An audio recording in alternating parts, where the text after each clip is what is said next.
Hey there, YouTube. I'm Ikitsu. This is the Ikitsu Times. Welcome to my channel. Welcome to a little bit of Sins of Solar Empire 2.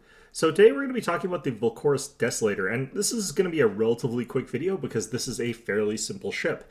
So this is the missile cruiser for the Sari faction, and this is what I would actually argue fills the role of a battleship, where I think the Cortal Devastator is actually kind of a supporty type ship that's capable of also dishing out some good damage. This is the one that's actually meant to get in fistfights with other capital ships, whereas like the Cole and the Radiance are both sort of ships that fit that bill for the Tech or Advent factions. I don't think the Cortal is the best choice for that. I think that that would be this one. So let's go over the stats here. We got a durability of 500. We got 2,820 shield points, 1,880 armor points, and 3,460 hull points. Skew is a little bit heavy towards the armor, but it's pretty balanced overall as far as hit point distribution goes. Pretty good. 235 antimatter. It's got one squadron of strike craft. For hidden statistics, we're looking at an armor of 90 and a maximum speed of 660. So those numbers are actually pretty good as well. For weapons, we're looking at two heavy phase missiles at 25 DPS each, 600 pierce. These should be noted as having a very, very slow firing cycle, and the missiles travel relatively slowly. So you want to make sure that these are firing at big, heavy targets.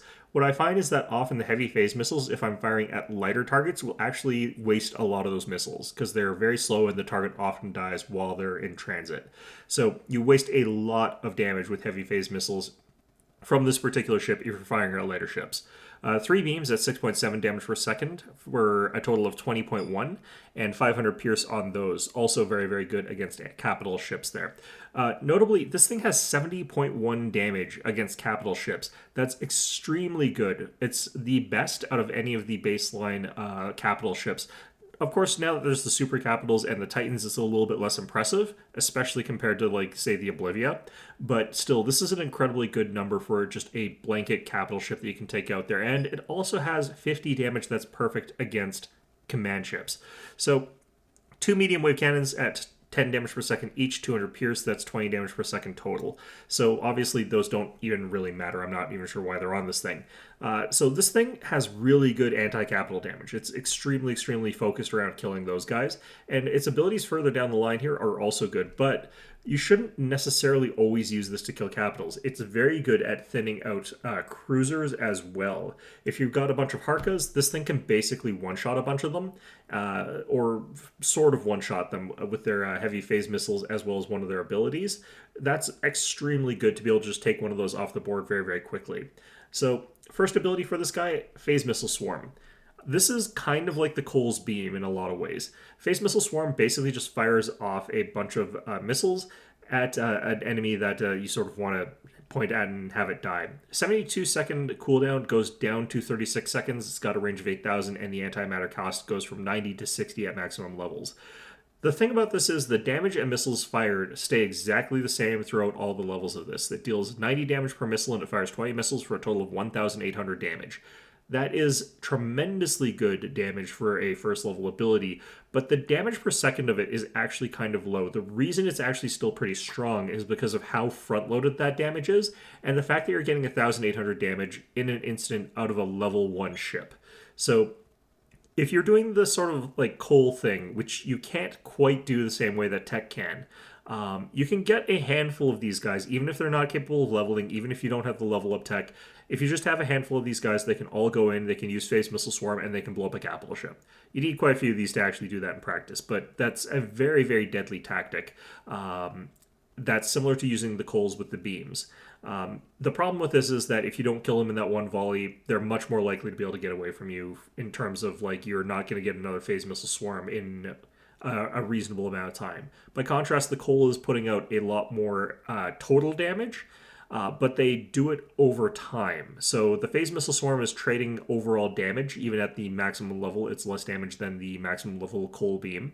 But it's getting, in exchange for that, a much higher burst at the initial onset, which is oftentimes more powerful. This is how you can sort of burst down something like a Harka at a low level very, very quickly, which can help when you're doing things like expansion. You're in a little area where you've got a bunch of your frigates, they're getting blown up by an independent Harka. This thing can just go in, Phase Missile Swarm, one volley of missiles, it's done. you've killed that. So this is a very, very powerful ability for that sort of thing, and it's obviously very good for concentrating fire against capital ships. So I think that the total package here, because you do more damage per second by enough from your main weapons, that the Phase Missile Swarm is very comparable to the Coal with Beams sort of strategy there.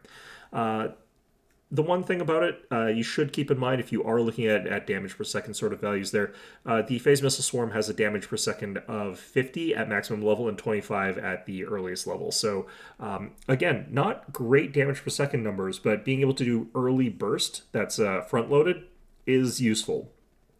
Deploy siege platforms at second ability. I can't really figure out a great reason to take this.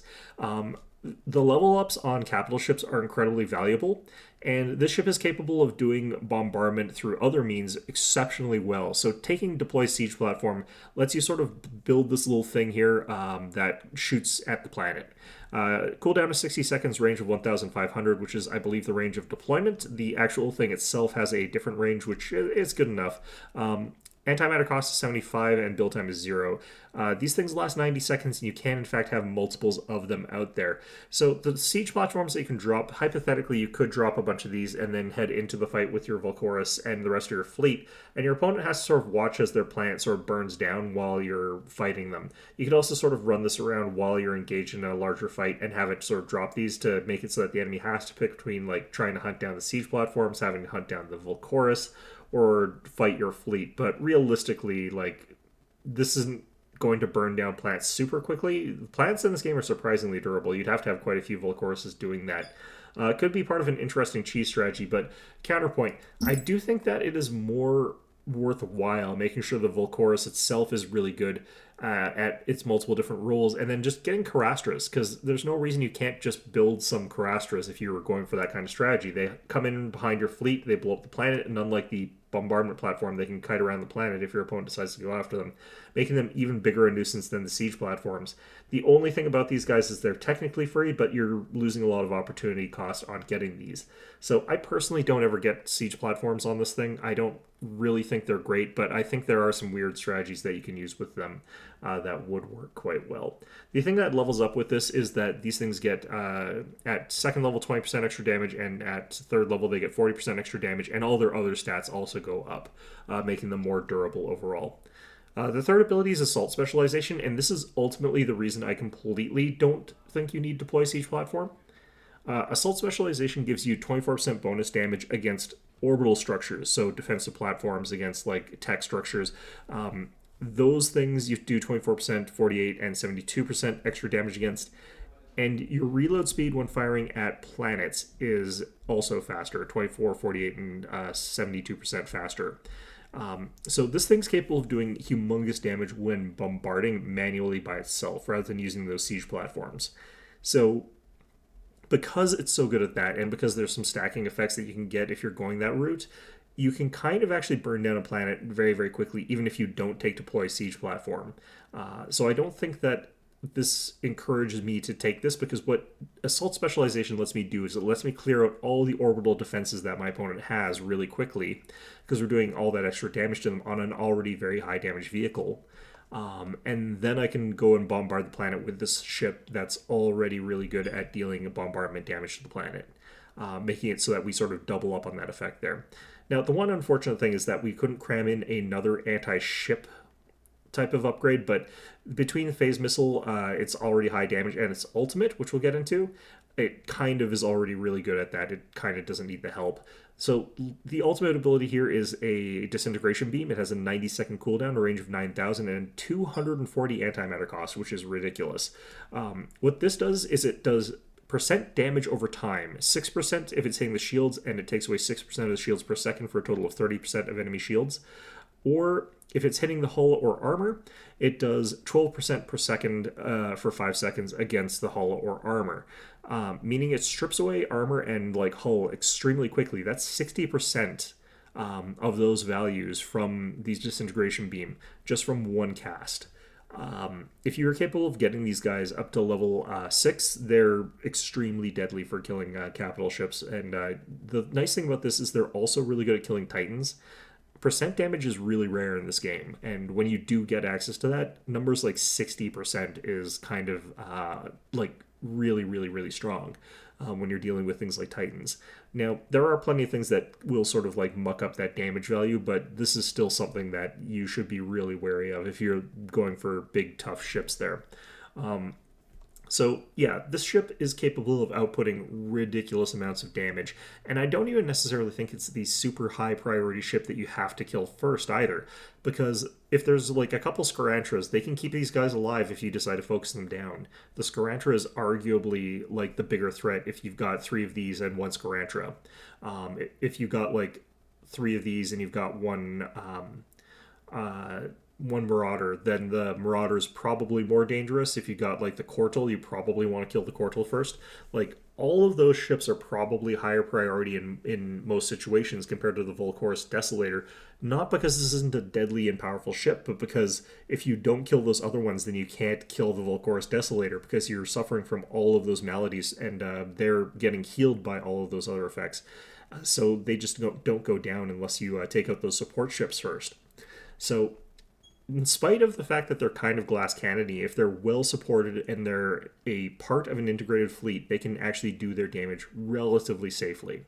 Now, if they do start getting focused down and you don't have the tools to protect them, then they're glass jaw kind of ships at that point in the game, compared to like some of the other things that could be out there, because they have no defensive abilities.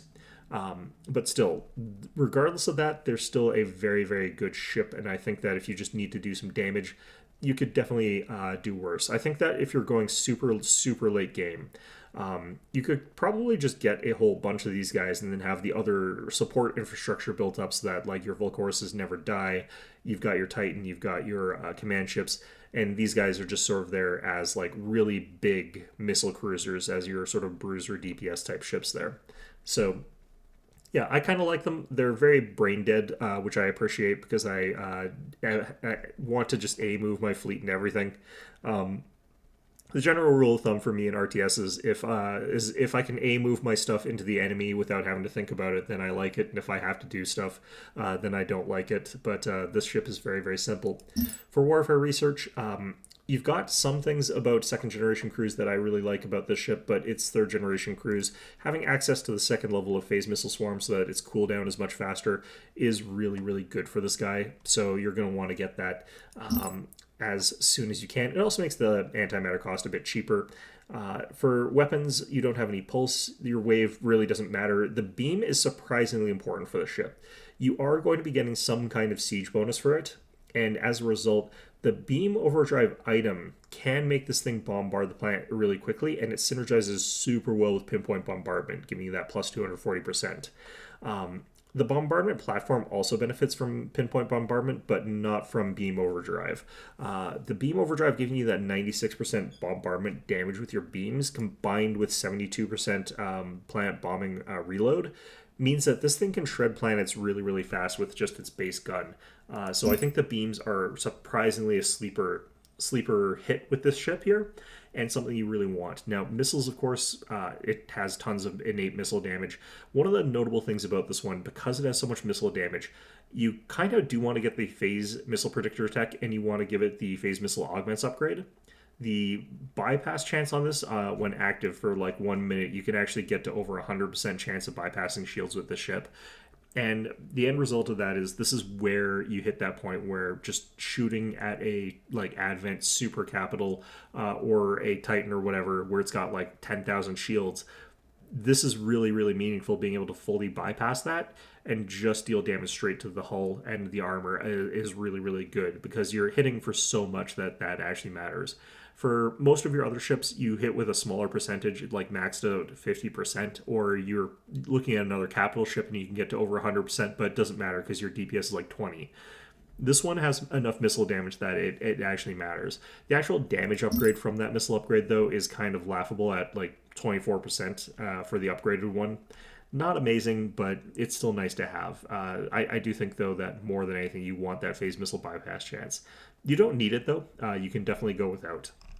For survivability, I think you just basically, typical Vasari thing, you need all of them. And whether or not you want flat values or you want regeneration is going to be a little bit contextual. If you got lots of support and this thing's staying alive in the fight for a really long time, then obviously the regeneration values are better. But if you're getting burst down, then the flat values are better. And also the support ships, the same thing goes for them. If they're capable of staying alive with their support type abilities and so on and so forth, then the regenerative effects are better. And if the ships need to just survive through an intense amount of firepower, then the base values are more important. So prioritize as needed. For Empire research, there's nothing really in here for culture or anything like that that this thing really cares about, but it does actually care a lot about the antimatter. The fact of the matter is your ultimate is only on a 90-second cooldown. That's actually really quite short for an ultimate ability. Show me a target. But having a 240 antimatter cost, that is a very steep cost to pay, especially if you are spamming out phase missile swarms. Now, you could actually stop putting out phase missile swarms if you think you're going to be in a position to use disintegration beam, but you really want to be using as much damage as you can, and that kind of implies using both. Although you can end up in a situation where you're counter synergistic with disintegration beam and phase missile swarm. The way I see it is you focus something down with phase missile swarm, but you get the rest of your fleet that's not capable of phasing, who are doing damage to shields, because this thing is doing 100% of its damage to armor and hull.